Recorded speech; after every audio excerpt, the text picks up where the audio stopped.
Ahead of the third night of the Democratic National Convention, Vice President Mike Pence campaigned in Wisconsin. The vice president spent the afternoon at metal fabricator Tankcraft Corporation in Darien. It's the third Trump campaign event in Wisconsin in 3 days. The vice president expressed support for voting absentee this election. This comes as many opt to vote by mail because of concerns about COVID-19.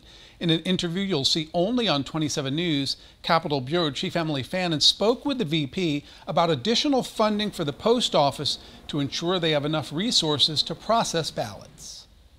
Thousands of Wisconsinites have requested absentee ballots this year over concerns of the coronavirus pandemic. Now in November, there's going to be a lot more people voting by mail. So we asked the vice president whether or not he supports additional funding for the United States Postal Service to get them through this election. Well, let me say, President Trump and I will make certain that the post office has all the resources that it needs.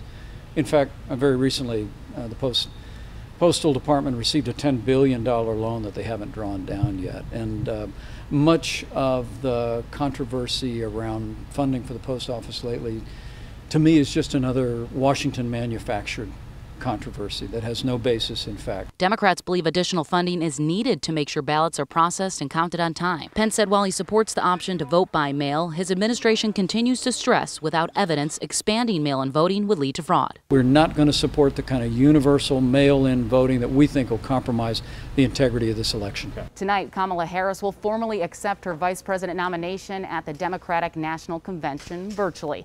President Trump has made false claims questioning about her qualifications and citizenship. We asked the vice president whether those comments are appropriate. Today, he dodged those questions. Reporting in Darien, Emily Fannin, 27 News.